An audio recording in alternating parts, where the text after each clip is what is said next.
Isabelle Beaumont, rich, beautiful, untouchable. Life at the Swiss boarding school was a whirlwind of parties and privilege. Boys worshipped her, girls envied her, Isabelle ruled. Her world was a tapestry woven with silk and gold, untouched by the ordinary. But even gilded cages have bars, and Isabelle yearned for something more, something real. She found it in the arms of a local boy, a musician named Lucien.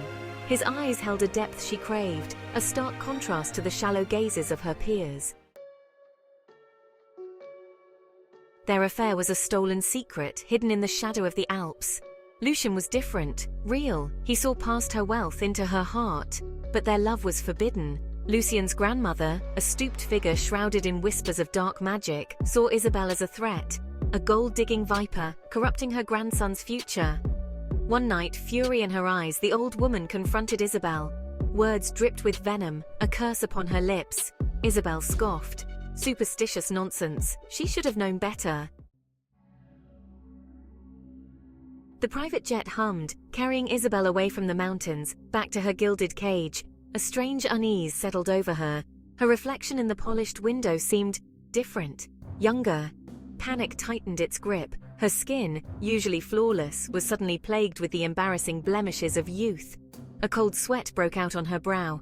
This was impossible. This was madness. The curse. The old woman's words echoed in her ears. Isabelle was getting younger. Each passing moment a cruel reminder of the price of her forbidden love. Days blurred into weeks. The transformation was relentless.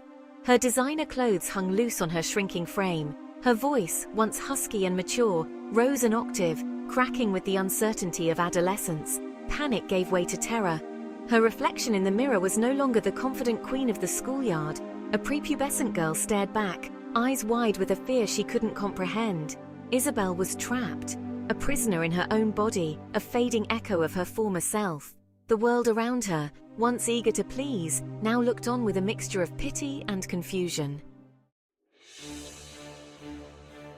Frantic Isabelle sought answers. Doctors were baffled. Therapists dismissed her claims as delusions of a privileged child. But Isabelle knew the truth. She was cursed. Days turned into a desperate race against time. Each sunrise brought her closer to oblivion. She scoured ancient texts, consulted with occultists, anyone who might hold the key to breaking the curse. Whispers of a distant monastery, nestled high in the Carpathian Mountains, reached her. Legend spoke of a reclusive order of monks, guardians of ancient magic who might possess the power to help her. Hope, fragile yet persistent, flickered in Isabelle's heart. She had to believe. With a newfound determination hardening her young features, she embarked on a journey.